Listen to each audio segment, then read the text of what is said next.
YouTube, it's your boy yugioh here, and I'm coming at you with some of this new super high fire. We got that pendulum deck for you, given to me by my boy Eli, who's actually my cameraman for this video.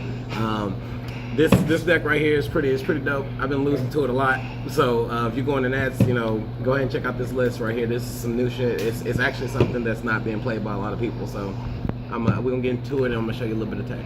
All right, let's drop it. So for monsters, we got 3 Magical Abductor. This is like the best monster to open with. This is actually just like the biggest hoser card in the game. Like if you're playing like the Pendulum Mirror Match, I don't think you should be playing this deck without playing this card. Then we go to like the Performance Pals. We got 3. The Pendulum Sorcerer is like, you know, the only card in the deck that matters, honestly. This shit is broken. And you get like some cool boosting plays like this with this and My Little Pony. Going to the 1-ups, we got Monkey Board, Skull Combat. Yeah, I don't think I really need to explain these. These cards are pretty normal. Another one, Blizzard Draw.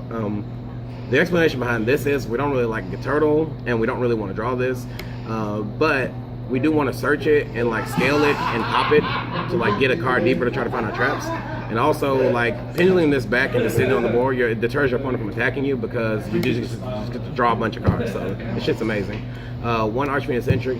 Actually need to find room for a second one of these because this is like they're only out to like floodgates, but we don't have a secret rare one, so we ain't playing the second one without a secret rare one. Other monsters for the Odd Eyes, we got the 3 Unicorn. Now the reason why we play 3 of these is because this is like legitimately the best high scale in the deck, and it facilitates shitloads of OTKs like this Sorcerer and the Turkey and the scale. And like you can just like start attacking with your Skullcrabat Joker, and it just boosts it up to a million, billion, jillion fucking attack, and that just games the shot of your opponent right there. Speaking of Little Turkey, we got 2 Light Phoenix. This also deters your opponent from attacking you. Like it just sits in the scale, and then it just jumps out of the scale by popping your other scale. I know I just said scale a lot, but it's probably like the best. Like these 2 are the best scales to have all together because they let you pendulum like your whole deck, and yeah, like it just. For offense and for defense, these are the best skills. So that's it for like the Majespecter. I'm not the Majespecter, but the Performance Pal stuff. We don't play any of that like that not out of the Magician shit because that shit's wildly inconsistent, and I don't want to play Pendulum Call because that card is garbage. So Majespecter cards, we got 3 Bumbuku. I know a lot of people play 2 of this card, but we have a really thick Majespecter line and 3 Kirin and 2 QB. So we really just want to like find all these cards and keep bouncing with Kirin to keep getting cards. And this right here like helps you lock your opponent out by just like always having a material to send back, and it's another high scale as well, so that's pretty important. And these are more low scales to have so that you don't have to end up scaling this fucking card, because this card is the BA Slayer, and none of these guys can be targeted and they just keep coming back, so that's just pretty ridiculous altogether. We got 2 Guiding Ariadne to find traps, and like to literally this card is actually pretty insane to scale. Like if you scale this card, it pays for your traps for free. So, and a lot of people just don't know that for some random ass reason, and you just win free games off of that. So that's pretty cool too. And then final monster in the deck is 2 Solemn Judgments, because this is like a big deck. You just keep dropping like big stupid unbreakable boards over and over and over till you overwhelm your opponent. And this is one of the like standalone cards that gives you the best chance of doing that. And also it's a level 7, so you can exceed with it, but you're stupid if you do, I think. So yeah, that's all the monsters. It's like 85 monsters. I don't know, I didn't count, I'm tired, I'm lazy, whatever. For the spells, very light spell lineup, just a bunch of the same shit that just gets you to winning the game. It's 3 Terraforming, 2 Skyers. This is the best card in the deck. It protects your scales, it's your grind game, it's just your whole grind game. Like people playing 1 of this card, I don't understand what the hell they're doing. This is a standalone, like this is your monkey boards 2 and 3. Like this is your find all your win conditions and win the game. So this is the best card in the deck, and I think that this card, like it's in a weird position because you can't really ban it, but it's the best card in the deck. It's like without this card, I don't think this deck's playable. So I don't know. Time will tell, and we'll see. But this card's insane. And then we got not 1 but 2 Ignite Reload. So if you notice, you have like a ass load of like pendulum monsters and drawing a handful of them out of order. This deck's biggest problem is drawing cards out of order, and this just like allows you to fix that problem. Do beware though, you cannot draw cards for the rest of the turn with this, so like just be aware that this can lock you out of like some like fringe plays, but other than that, this card's pretty insane. and I like it. Just sending one pendulum back and just drawing 2 cards, a lot of the time that fixes your problem. And worst come to worst, like, you can always just set this card and like pop it with Iris if the worst case scenario happens, you know? So there we go.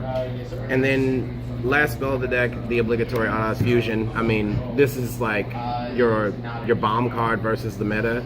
This is like what wins you like free games, and this summons a Solemn Judgment Dragon, so why the hell when you play, and it's searchable.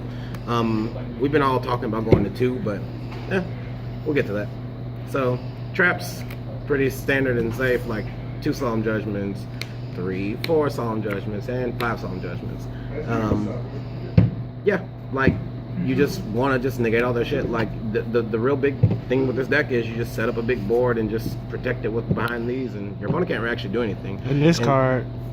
What about this card, Eli? It negates any spell or trap card, not just a summon. Yeah. But so like Twin Twister, any of that. Yeah, it hits everything. It protects your big boards too. Like, Sky Iris does protect your big boards from Twin Twister, but like other than that, this is another way to protect your big boards. And people don't play around this card, so like you can set both of these, right? And then obviously you'd flip this one first, tribute off your like raccoon or whatever like that, and then they don't play around this being specifically Scolding. They play around it being like Strike or something. And when you're playing around Strike, but you have Scolding, you usually are in a winning position at that point, because your opponent has to commit or overcommit to like this really, really intricate play and stacking the chain and all that, and you just get to blow their asses plumb out that way. So it's a 40 card even deck.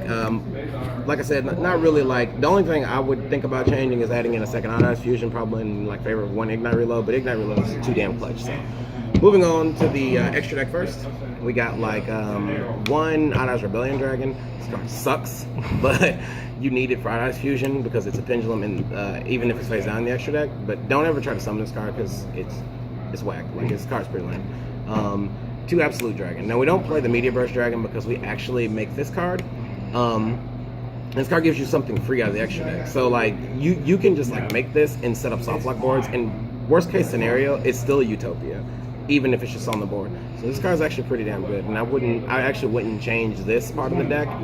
I wouldn't add in the Media Burst thing, and I mean you could just in the favor of the second one, but you need 1 for the fusion and 1 to like attack with. Other than like the fact that you do play 2 of the fusion cards. Now this is why I was thinking about adding in a second Odds Fusion, because it actually comes up.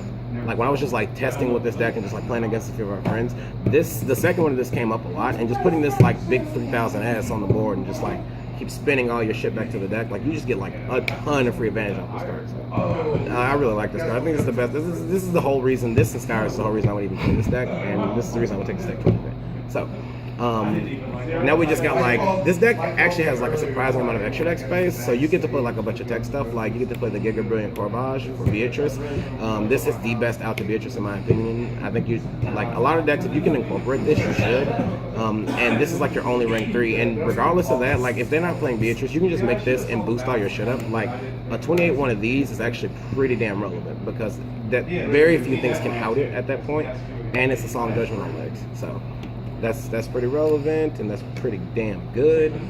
You got a big eye, take their shit and kill them. I don't think I really need to explain that. Trapeze Magician facilitates OTKs, and guys, this card also says that I don't take any damage that's weaker than this guy's attacks. So all that like random barbar burn shit, like that doesn't work when this guy's on the board. Like you can just sit this guy out there and they can't do anything about it. So I think more people need to try to like, a lot of people forgot about Trapeze Magician. It was really good, so I really like it. Castell, just generic removal. Dweller, we really probably should figure out a way to get this to 2, because this is the whole reason this deck is like stupid versus Burning Abyss. Burning Abyss is a cakewalk. Like that matchup is just an auto win. You just turn 1, make Dweller, and they can't do shit. So don't really need to explain Dweller. Got the Utopia package. All of the Utopia Prime Lightning. This deck has enough extra deck space to put the Prime, so you can activate Lightning twice. And this Trapeze Magician is just game.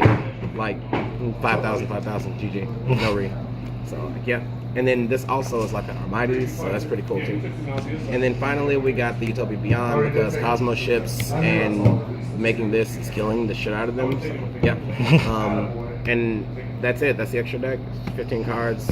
Probably a Naruto should go into the extra deck, but me and Eli have been debating this since before the video started, so we're going to keep debating this after this video. Now, side deck goes as follows. Flying Sea for BA and sometimes the mirror match. If you're going for second, you should definitely put these in for the mirror, because you don't really have like any way to like interact with them other than this going second out of your hand. And we don't have like Valors other than like Ghost Ogre, so I just want like a lot of cards to interact with the Mirror Match, like going second. And this was enough. I mean, this card's gonna be really insane next format, so people should start like thinking about playing Ghost Ogre. 2 Denko Sekka because like back row decks fucking suck.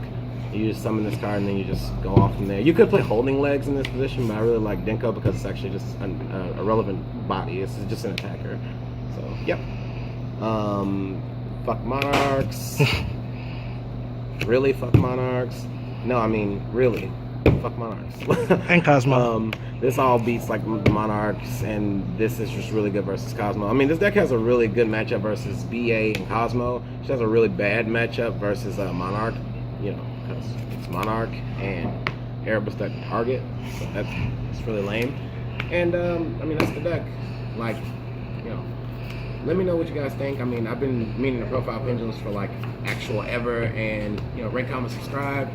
I don't really have anything else to say. I'm just gonna play some more Yu-Gi-Oh! In my empty shop because X is happening. Fuck you, Nats, the one weekend I'm off. But just stay tuned for some more video action, guys. I want to make a recap video of locals tonight, and ciao. Peace.